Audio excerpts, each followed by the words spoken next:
What's going on, Colts Nation? Welcome back to another episode of the Bring the Juice Colts podcast. So, just wanted to make a quick video here on everything that happened with the Indianapolis Colts Ravens game last night. I'm going to post this here in a minute, but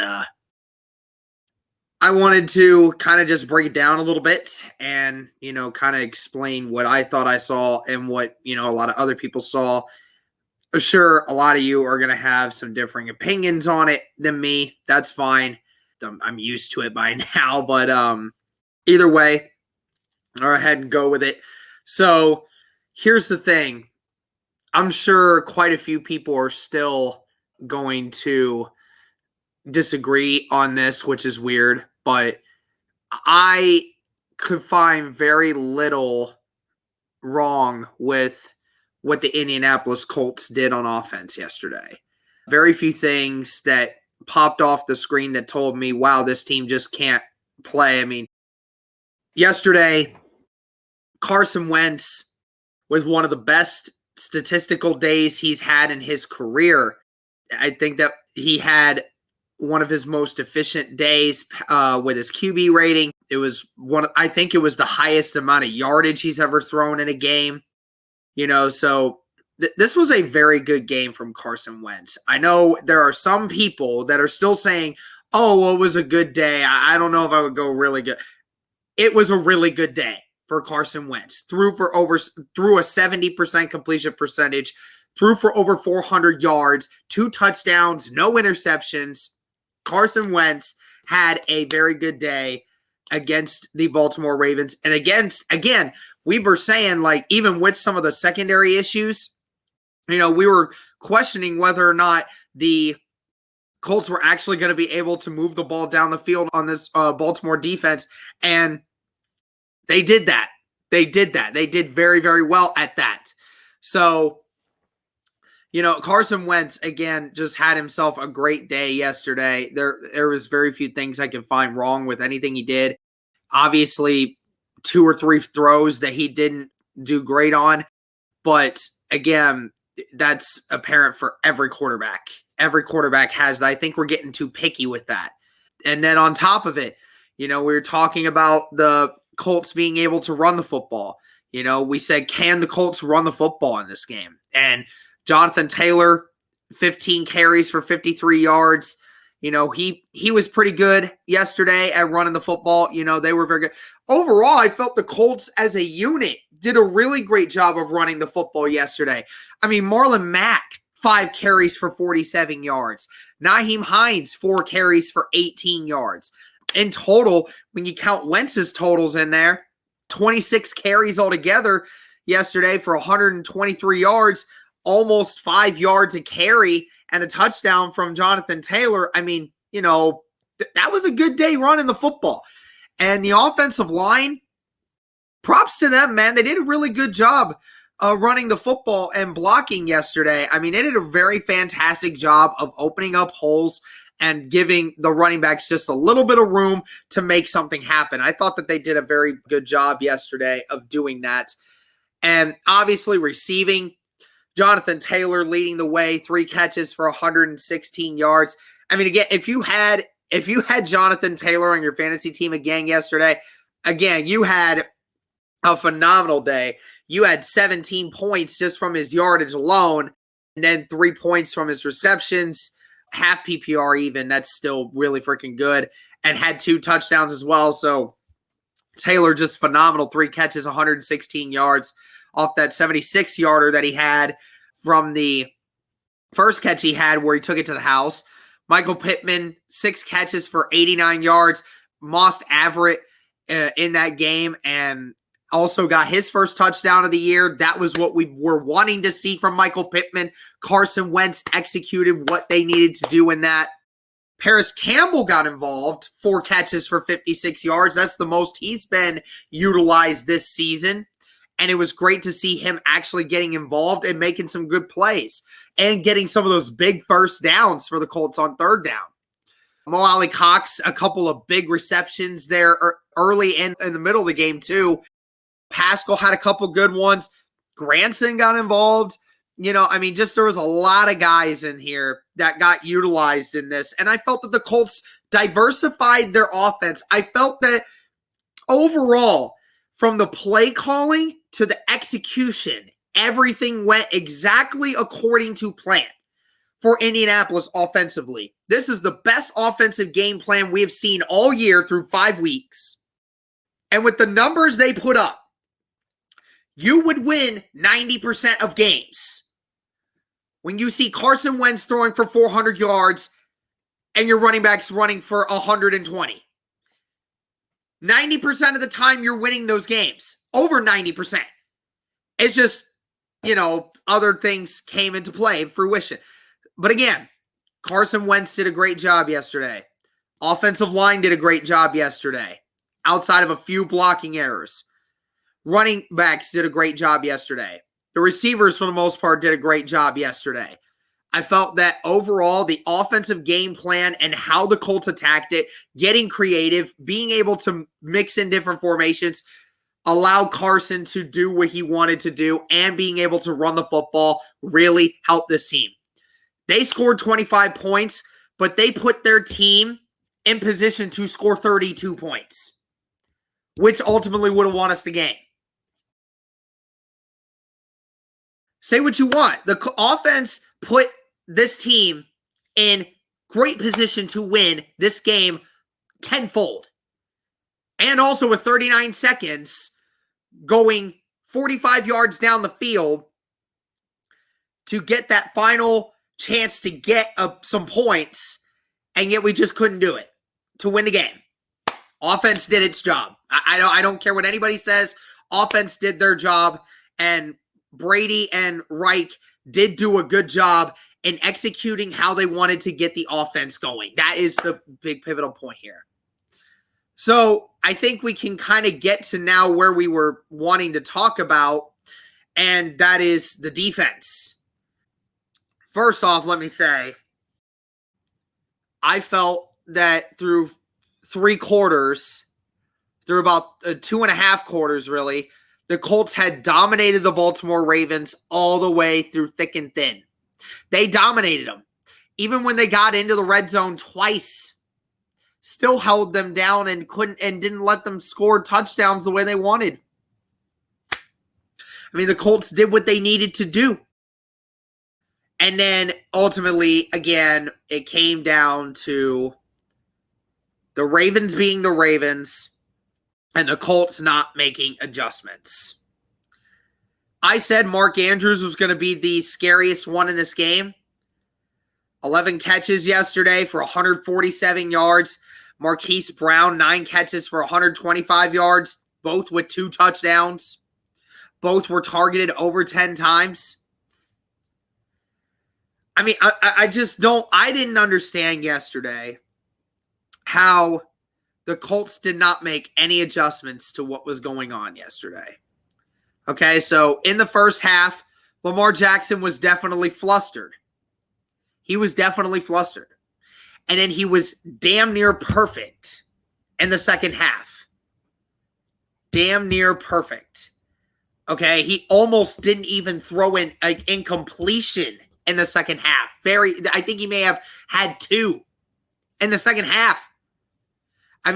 He completed 86% of his passes. And again, threw for 442 yards and 4 touchdowns. And again, it's not the fact that the Colts didn't get pressure on Lamar in the second half. There were multiple plays where they got pressure on Lamar Jackson in the second half. They just weren't quite able to wrap him up. He was sacked twice yesterday, and that was on behalf of Al-Qadim Muhammad and Tyquan Lewis. Both of them got in on the action. But DeForest Buckner, nothing. Grover Stewart, nothing. I'll give credit where credit's due to Darius Leonard even. Darius Leonard with 13 tackles. He was in really good places. In the run game especially. He was everywhere in the first half. And then it just felt like everything fell apart. in the second half. You had Xavier Rhodes, Rocky Sin, who was already out. You had Sendejo go out. And not to mention, you're already down TJ Carey. So, Kenny Moore and Isaiah Rodgers were in, but then Isaiah Rodgers also got hurt and partway into that game and had to come out for times. So you had two guys that you had gotten off your practice squad playing in the secondary. And it felt like there was nothing that was changed to adapt to how the system went around. I felt like there was something that needed to be done. And the Colts even tried to dial up blitzes. They even tried to dial up blitzes, and the Ravens were still getting 6 to 8 yards on the quick slants every time they dealt something up. Every time. There was no press coverage. And then, you hear Coach Reich then say after the game that also, for anyone that wants to complain about the conservative play calling at the end, where the Colts had the chance to go up by 2 scores with 4.5 minutes left. Again, I'm not even judging that at all. I'm not judging it at all. I thought it was the right call, and if Blankenship nails that kick, we're not sitting here talking about this. We're talking about the Colts winning. But yet he comes out on a press conference and says, yeah, I really wish I could have had that one back. Does that sound familiar? How many times in the last 2 years have we heard Coach Reich say, oh, I wish I could have had that one back.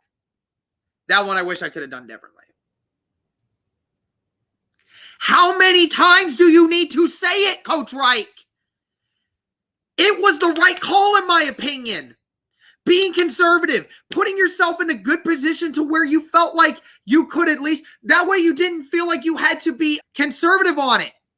I didn't mind the conservative play call. But if you thought it was the wrong decision, why did you make it?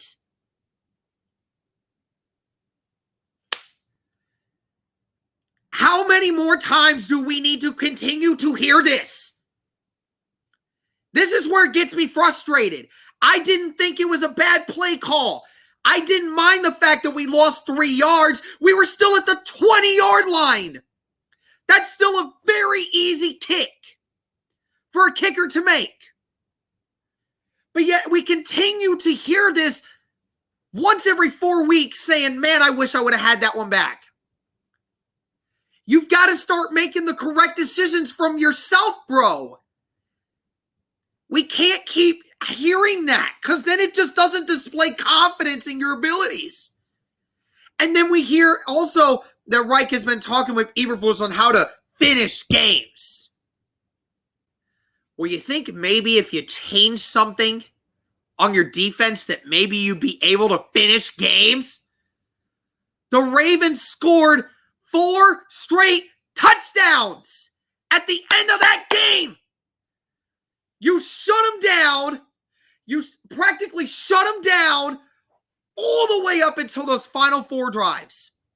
3 straight touchdowns to end the end of that regulation, and then a touchdown straight after with almost no resistance. Almost no resistance. It's not like this took 5 minutes for these Ravens to go all the way down the field. It didn't even take 3. Some of their drives took 2 minutes. 2. I think the first drive they scored a touchdown. They scored 2 of their touchdowns in 2.5 minutes each. I'm frustrated because this offense put this team in a tremendous position to win it. Most of the time, we've been saying it was the defense that gave the offense chances. Well, this time, the offense did that. The offense played a damn near perfect game. They played a damn good game. And the defense could not get one stop on the last 4 drives. One stop. Not even a field goal. And then the special teams. Special teams missing 2 field goals and an extra point. 7 points missed. I love how everyone was saying, oh, well, we obviously should have kept Pinero. Blankenship has been trash. He's been dang near perfect all season before today. He was 9 of 10 on field goals this year and had not missed an extra point. He was hurt. He was hurt in that game. But the Colts felt that even having him out there, even injured, was still better than having Sanchez kick their field goals and their extra points. But yet, again, it comes back to this. If they felt that was the best decision necessary to win this game, then Blankenship's got to make them mad. I don't care if you're hurt. If you're healthy enough to go back out on that field, I expect you to do your job. Because if you're not healthy enough, then I would understand. But you were healthy enough to tell yourself, I'm good enough to go out there and make a 37-yarder. I'm good enough to go out there and make a 47-yarder. I'm good enough to go out there and make an extra point. And you couldn't do any of them.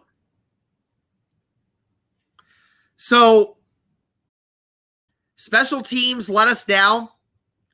And defense let us down late in that game. And the inability to adapt, once again, from the coaching staff on the defensive side of things at the end of the game. And it stinks because, again, in the first half, the Colts played a phenomenal defensive game plan. They did everything the way they wanted. I think through the first half, the second quarter stats really transformed it to making it look a lot more even than what it actually was. The Colts were dominating the Ravens in the first half, bro. And this is where we end up. So, again, the Colts come out of their tough stretch of their first 5 games, 1-4. Not what I wanted to have happen, but here we are. We're going to just have to see where the Colts go from here. If they don't start winning more games very soon, then roster decisions are going to have to be dealt. And we'll get to that when we get there. Thank you guys again so much for tuning into this video. Let me know what you guys thought of the game. And as always, go Colts.